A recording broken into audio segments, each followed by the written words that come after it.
Right, so I'm Ellen Graham and I work at NHS England, and I work in a newly formed unit called the Genomics unit.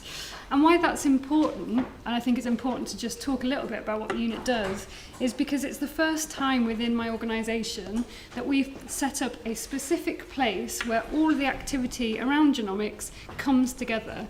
So historically, genetics has fallen as part of specialised commissioning under women's and children's. It's been a bit of part of strategy and what we're doing in terms of innovation in the NHS, and it's also been a bit about what's happening in the medical directorate. I won't bore you with the structures of how NHS England is set up, but this is a really exciting development that the organisation sees the importance of genomics, but also we have a place where we can bring all that activity together. It's a really newly formed unit, and so my apologies go out to the organisers again for being quite difficult to get hold of over the last few weeks. We've got a lot of activity going on, and we're trying to establish ourselves and recruit the team. But what I want to use this time to do this morning is to just tell you a bit about what we're doing in the NHS in relation to genomic medicine. So for those that don't know about the NHS, just a couple of things that I'll focus on. So in England only, that's a good point to make, I work in NHS England, so what I'm talking about applies to England only. We have 250 NHS provider organisations. We have about 7,500 general practices. I was looking up on the way here, we actually have 1.4 million patient contacts every 24 hours.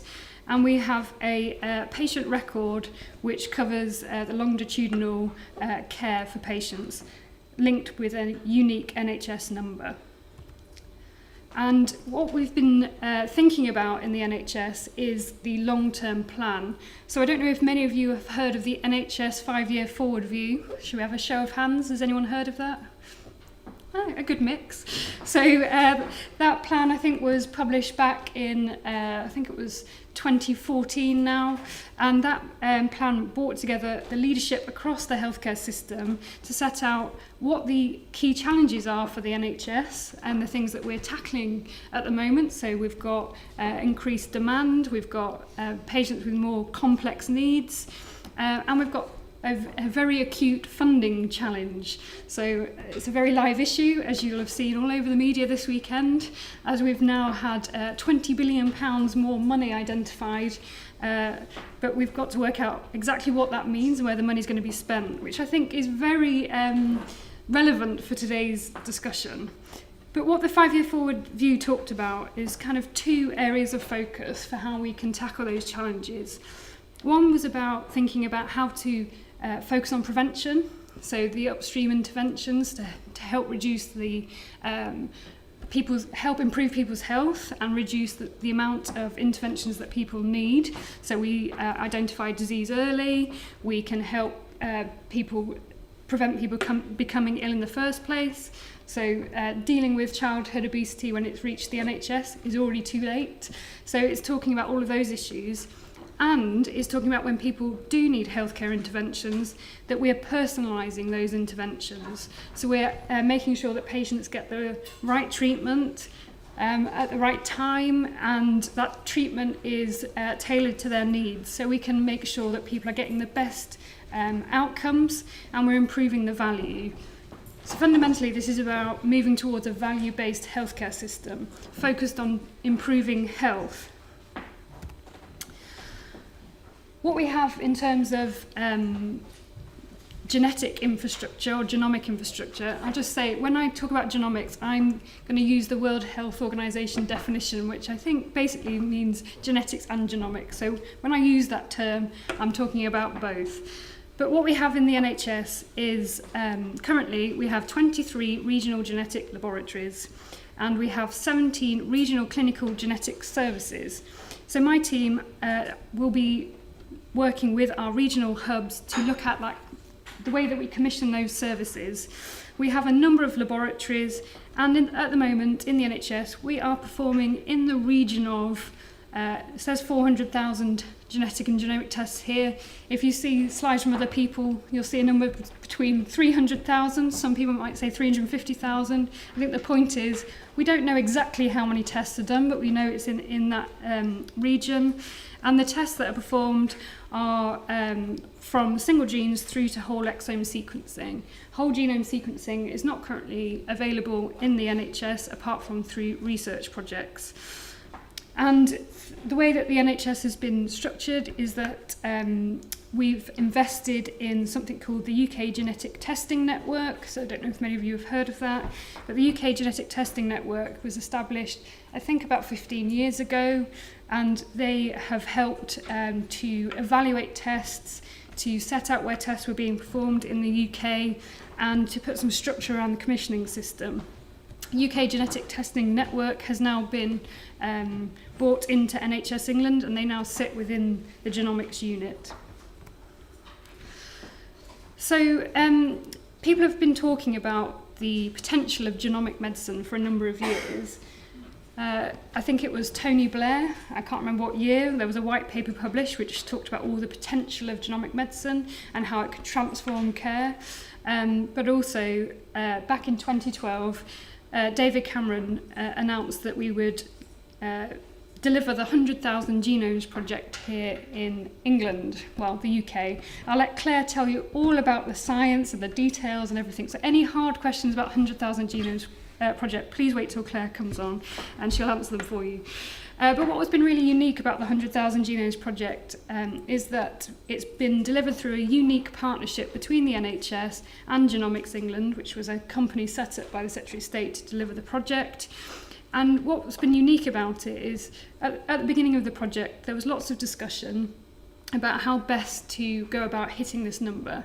Should we just focus it through one specialist centre in the NHS and collect 100,000 samples that way?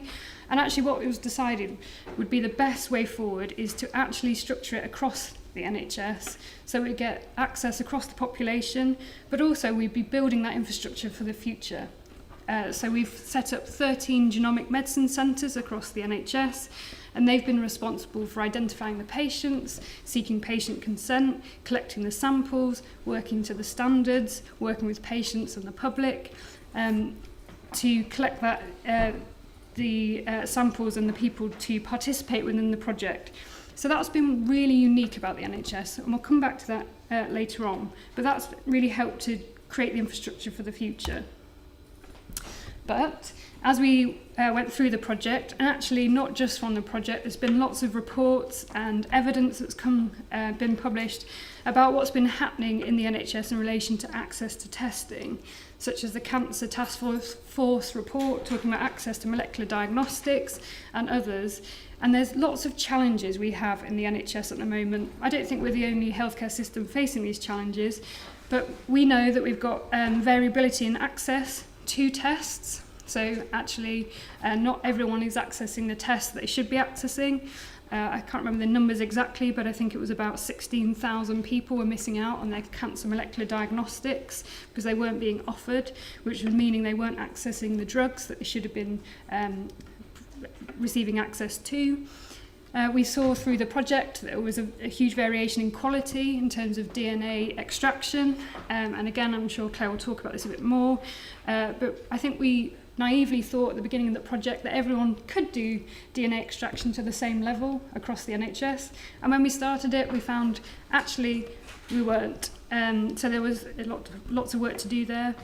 I think also it'd be fair to say lots of people thought, well, it's easy, isn't it? You just get some samples and you send them through. Well, actually, what we've had to do is a lot of re-engineering of the whole pathway. So from identifying which patients come through, sorting out the quality along with the pathology, the tracking of the samples, it's actually been fundamental to transforming the care pathway, but it's helped identify lots of the challenges we've got in the system. And for me, one of the most interesting / difficult points is that we have identified that we don't really know what we were doing in the NHS in terms of activity. So thinking about what we're commissioning, who's accessing which tests, etc., we realised that we actually had quite variation in approach, and actually we didn't have all of the data and information we need to help really understand what's happening, and therefore what to do to improve it going forwards. And what I mean by that is we looked at the way that our laboratory services were being commissioned, and we identified that people were actually being paid really differently in different parts of the country. So we had some people, some laboratories, in a contractual arrangement of a block contract. So for those of you that don't really know what that means, neither do I, but it means you have a set budget and you have to manage that activity against that budget. So even if all of the activity is increasing, so more people are turning up, you've got to manage that against that fixed budget. And so for those that had those budgets, as you can imagine, the technology was changing, more tests are coming along, it makes it really difficult, and you have to really manage that demand. Whereas in other parts of the country, they were on a cost and volume type of arrangement, so it's much easier to manage increasing demand because you're getting paid for the activity that you're delivering. So there's been inequity in the way that that service has been run. So we knew we needed to do something to address this. So what we decided that we should do in the NHS is establish a Genomic Medicine Service. I'll talk more in a minute about what that actually means, but essentially what we want to do is create consistent and equitable access for England's population to genomics. And we want the service to operate to common and national specifications and protocols. So it doesn't matter where you're getting your testing, the testing is done to the same quality, you're getting the tests in the same time frame, and it's giving the same result wherever it was performed. What we're also trying to do is, rather than having tests being performed in different laboratories across the country based on what's been historically really important research developments, we actually want to have we want to use that infrastructure and help to standardise the tests that are being offered, so that as more tests come along, we are able to implement those tests at the same time across the country, and it would be really clear which tests are being done where. I'll talk a bit more about the test directory in a minute, but that test directory sets out those tests that will be available in England. And not only do we want to sort out the infrastructure and the equity of access now, we want to be thinking about the future, and we want to make sure that what we're building can change, as you will probably all know much better than I do how much the science changes in this field. So we need to be thinking about where this is going. And so what we want to do is build a national genomic knowledge base, which is a way to help ensure that we can keep developing the knowledge and the evidence in this area, so we can help support ongoing research and development, and also continuation of clinical trials. So what we mean by a genomic medicine service is essentially all these different elements. So it's involving the clinical side with the genomic medicine centres I talked about, established through the project, as well as the clinical genetics services. So it's about creating an integrated model. I'll explain more of these in a moment. It's about creating a new national network of genomic laboratories, so it's consolidating that existing infrastructure and setting those national standards and protocols. And it's all about those laboratories working together in a national network rather than individual organisations. And it's about delivering the tests listed in the National Test Directory, so that all those tests are able to be accessed equitably across the country. It's underpinned by our partnership with Genomics England to help access whole genome sequencing provision, so that the NHS can access whole genome sequencing at the best price point to the same standards across the country. And so we'll build on the infrastructure we've created through the 100,000 Genomes project to do that. But it's also about having the right informatics infrastructure in place to support these developments. It requires lots of development in the workforce. Lots of this has been developed through, or we started to do some of this work through the 100,000 Genomes project, but there's a lot more to be done. Ingrid and I were just talking about this outside and how it applies to lots of different specialties. So it's not just clinical geneticists or people working in laboratories. The future of genomic medicine, I mean, you just have to listen to various different people speaking about it, but Theresa May talked about the importance of genetic information for preventing illness in the future. This could be applied across many different specialties, and therefore we need to think about how to embed it across different clinical specialties. We can't do that overnight, and the 100,000 Genomes project has started to do some of that, but there's a lot more we can do, and thinking about different models of healthcare delivery will be really important. I mean, the worst thing that we could do is increase access to testing, but then say that in order to access a test, you have to be seen by one of our genetic counsellors, and we have about 200 of those in the country. So can you imagine what the waiting times would be?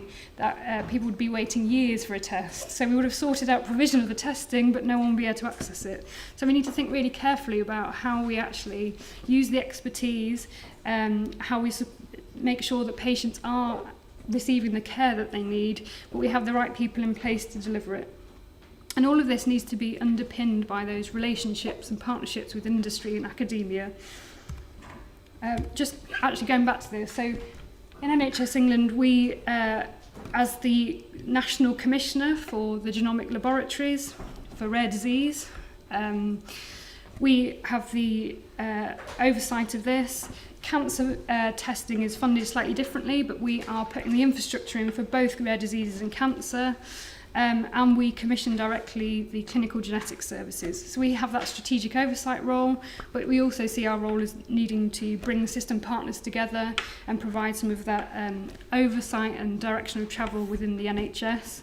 But what we're doing in genomics cuts much more broadly than just in healthcare. So we sit within the recently established Ministerial Board for Genomics as one of the partners in there.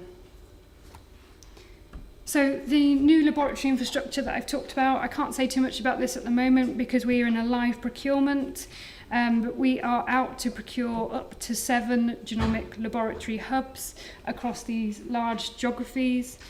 And these laboratory hubs the lotting structure that we've used for procurement was based on the sustainability and transformation partnership areas, as well as the pathology networks that are being established through NHS Improvement.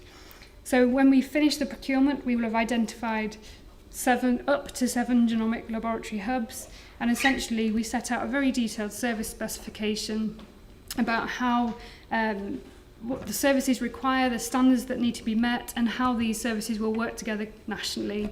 And as part of the bidding process, people have responded with how they'll meet those requirements across that whole geographical area.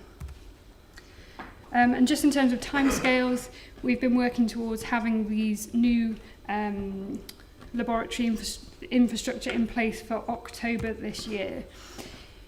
So the National Genomic Test Directory, which we talked about earlier, and again, this is the reason I highlighted the number on this slide is different from my earlier slide. It's we're doing about 300,000 tests per year currently, but this we expect to increase over time, particularly as we know that there's been inequity of access and people haven't been accessing the tests that they should have been accessing. So the test directory sets out what tests should be done, where they should be performed, so which laboratories, why, who they're for, and when they should be accessed within a care pathway. The test directory will be structured by the methodology by which the testing should be delivered.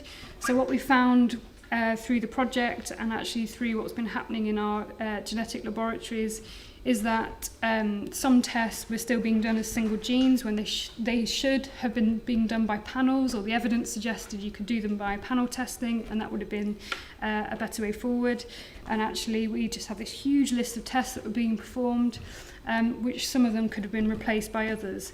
So what we're doing is we are now setting out which test should be done by which methodology, which we haven't done before.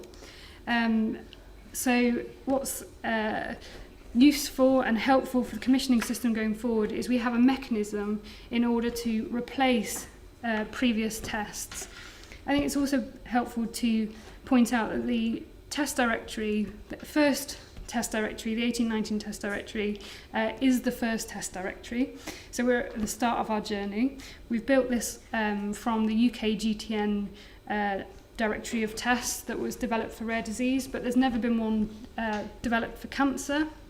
So we're building that for the first time. But the test directory will evolve over time as the technology changes and the evidence evolves.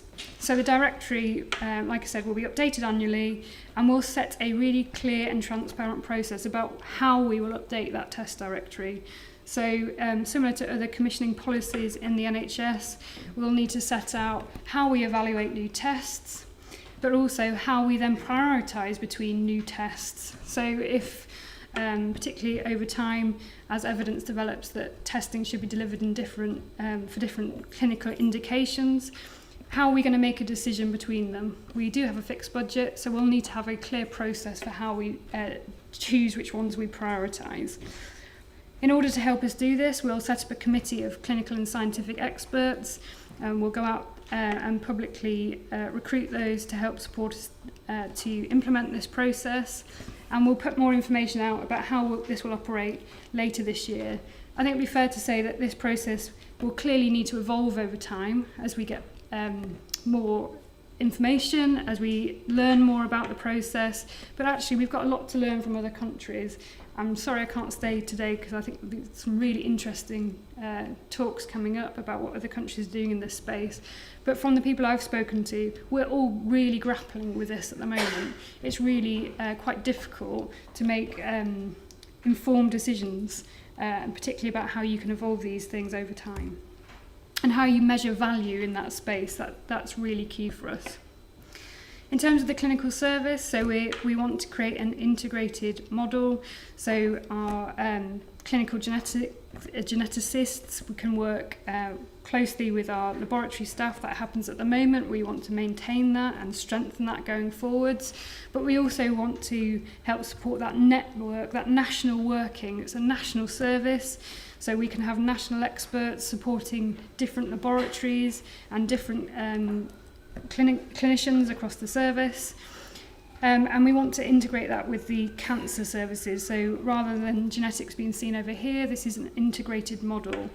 But the whole approach needs to be underpinned by quality. We need to have the right workforce with the right skills, so they know which tests to order, when to order them, how to interpret the results, who to contact if they don't know how to do it, how to determine what the clinical utility is, and what clinical action to take as a result or none. And in order to do all of this, you need to have the informatics infrastructure to support it.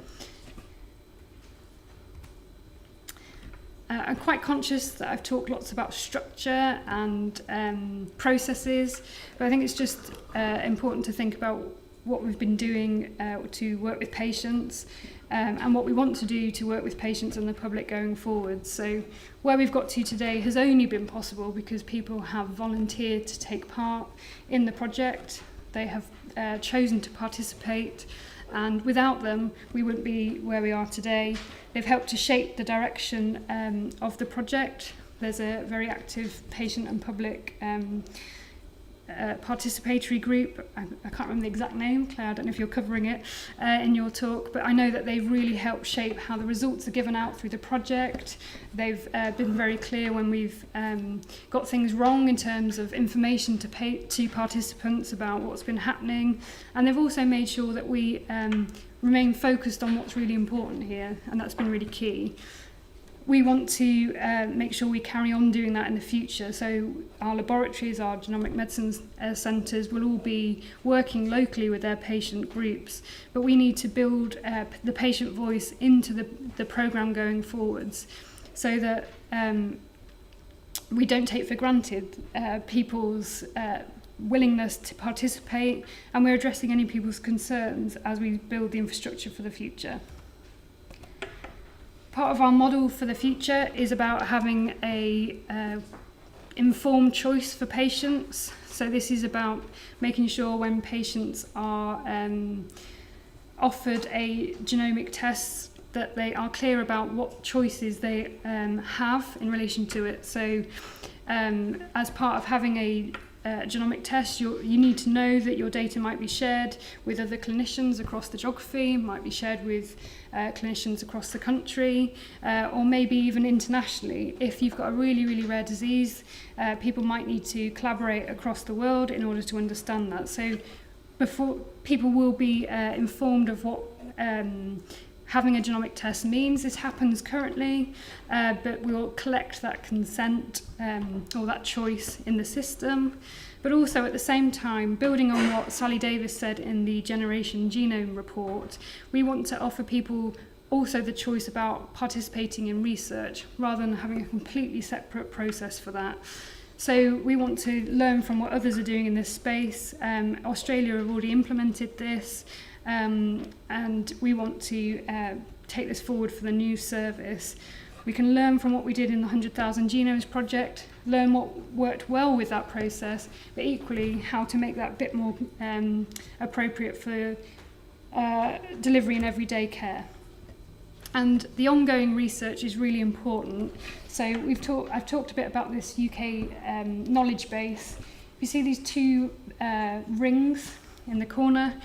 What we're saying is, as part of the Genomic Medicine Service, your data needs to be shared within the NHS in order for us to understand, validate what that result means. So it'll be safely within the NHS and you'll be aware of that.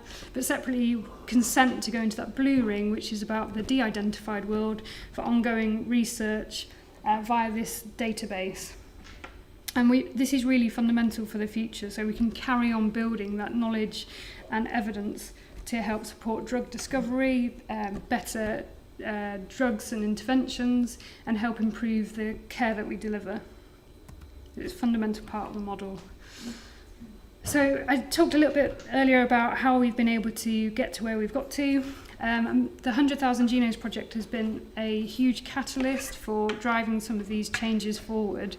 And what it's helped us to do is create that infrastructure across really large geographies in the NHS.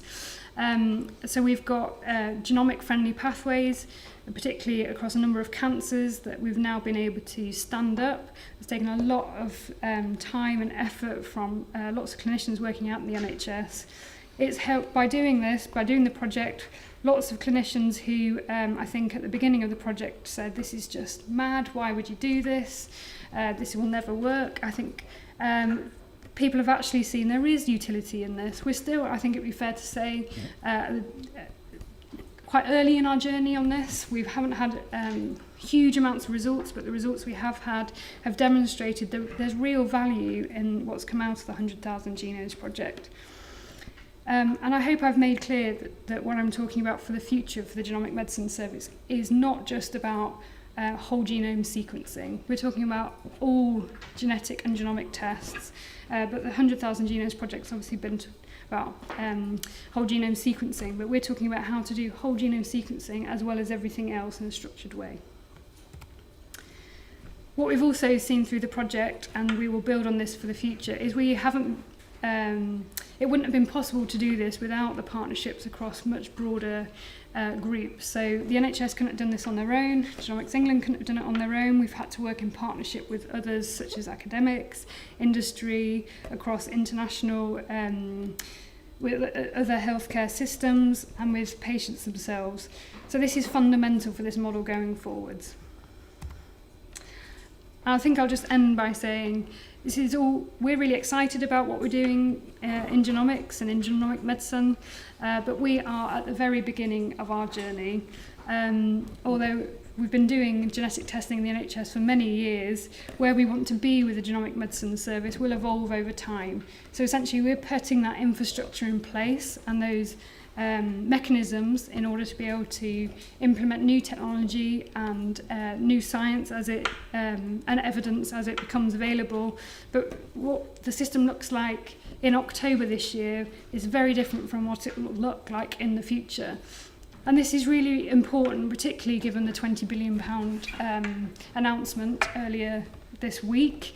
And as we're thinking about the 10-year plan for the NHS, which Jeremy Hunt referred to, we need to think about where will the NHS be in 10 years? And that's quite difficult in an area like this. So the technology is changing rapidly. So I think what we're trying to do is make sure that we've got the infrastructure to be able to respond to the science, but also has the ability to implement those cutting-edge